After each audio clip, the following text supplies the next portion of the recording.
Welcome to study insane. आज हम पढ़ेंगे कि कॉन्स्टिट्यूशन क्या होता है और कॉन्स्टिट्यूशन के कितने टाइप्स होते हैं।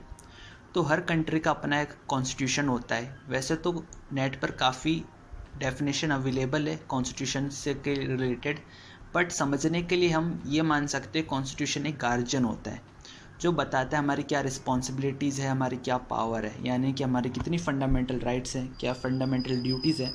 प्रेसिडेंट के पास कितनी पावर होनी चाहिए, प्राइम मिनिस्टर के पास कितनी पावर होनी चाहिए, state central government supreme court के पास कितनी पावर होनी चाहिए।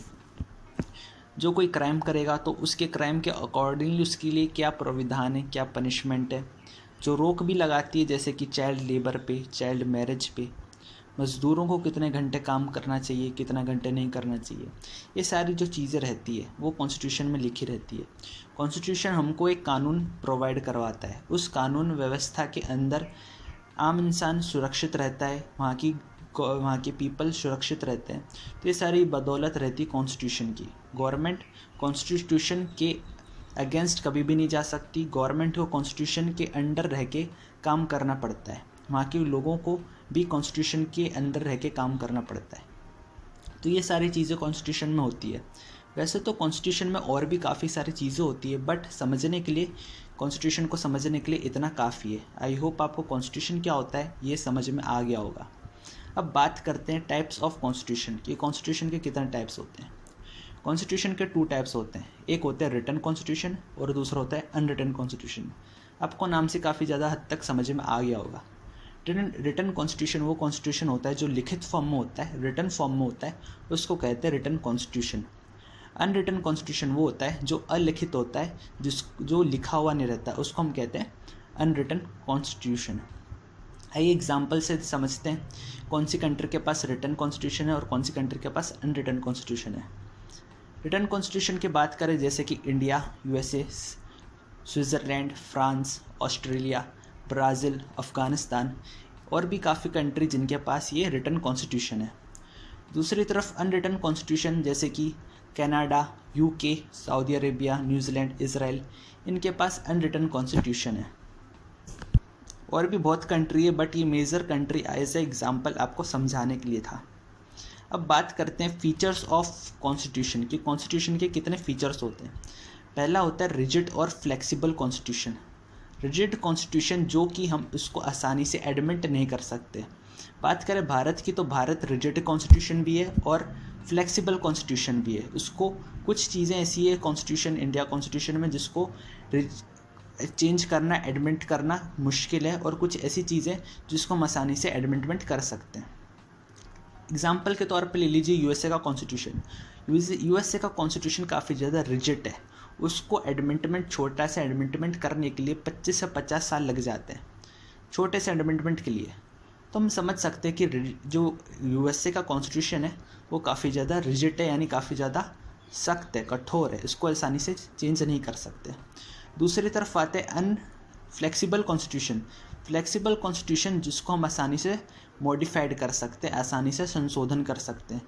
जितने भी अनरिटन कॉन्स्टिट्यूशन होते हैं, जो अलिखित कॉन्स्टिट्यूशन होते हैं, उनको हम काफ़ी आसानी से चेंज कर सकते हैं, संशोधन कर सकते हैं, क्योंकि वो अनरिटन है इस वजह से।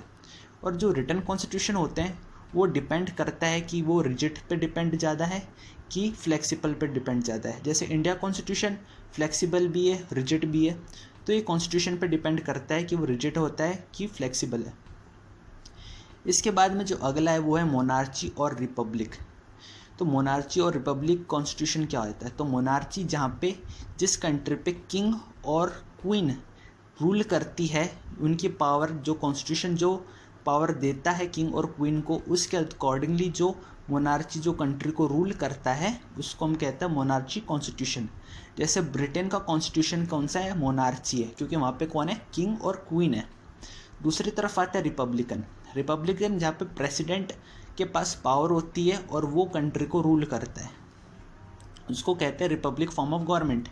जैसे कि यूनाइटेड स्टेट, वहाँ पे प्रेसिडेंट है जिसके पास अच्छी खासी पावर है, तो उसको हम क्या कहेंगे, रिपब्लिक फॉर्म ऑफ गवर्नमेंट या रिपब्लिक ऑफ कॉन्स्टिट्यूशन। तीसरा जो फीचर है वो होता है प्रेसिडेंटल और पार्लियामेंट्री कॉन्स्टिट्यूशन। दोस्तों प्रेसिडेंटल कॉन्स्टिट्यूशन वो होता है जहाँ पे प्रेसिडेंट डायरेक्ट वोट जीत के सत्ता में आता है। जैसे कि यूनाइटेड स्टेट ऑफ अमेरिका, वहाँ पर जो प्रेसिडेंट है उसको डायरेक्ट इलेक्शन होते हैं और वो डायरेक्ट सत्ता पे आता है। जिसके पास एग्जीक्यूटिव पावर बहुत ज़्यादा होती है उसको हम कहते हैं प्रेसिडेंटल फॉर्म ऑफ कॉन्स्टिट्यूशन। दूसरी तरफ आते हैं parliamentary form of constitution. Parliamentary form of constitution में उसकी पार्लियामेंट जो होती है वो ज़्यादा सुप्रीम होती है, उसको ज़्यादा तवज्जो दी जाती है पार्लियामेंट को, और पार्लियामेंट के पास काफ़ी पावर होती है। जैसे कि Britain parliamentary form of government है, वहाँ की जो लेजिस्लेचर है उसके पास काफ़ी ज़्यादा पावर होती है। तो हम कह सकते हैं कि जो प्रेसिडेंटल कॉन्स्टिट्यूशन यूएसए होता है और parliamentary form of government Britain होता है। इस एग्जाम्पल से हम समझ सकते हैं। बात करें भारत की, तो Bharat presidential form of government नहीं है, पार्लियामेंट्री फॉर्म ऑफ गवर्नमेंट है। भारत कौन सा फॉर्म ऑफ गवर्नमेंट है या कॉन्स्टिट्यूशन है? Parliamentary form of constitution. क्योंकि इससे ज़्यादा कॉन्फ्लिक्ट पैदा नहीं होता है, यानी कि हम कह सकते कि भारत फेडरल है। फेडरल जहाँ पे कि हम अगले वाले पॉइंट पे डिस्कस करेंगे, अगला फीचर ही है फेडरल और यूनिटरल फॉर्म ऑफ गवर्नमेंट। तो फेडरल का मतलब ये होता है जहाँ पे डिवीज़न ऑफ पावर हो, जहाँ पे कोई एक सत्ता के हाथ में पावर नहीं होती, पावर डिस्ट्रीब्यूट होती है। जैसे कि अपर हाउस लोअर हाउस के पास अपनी अपनी पावर है, राज्य सरकार और केंद्र सरकार के पास अपनी अपनी पावर है।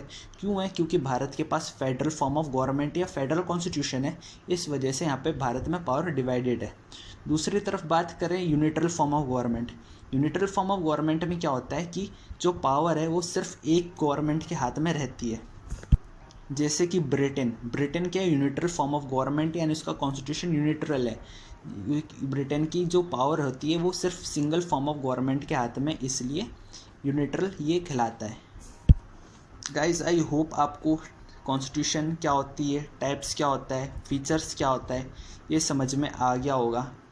सो अगर आपको कुछ नया सीखने को मिला तो सब्सक्राइब कीजिए ताकि आप ऐसी और वीडियो से सीख सकें। Thank you.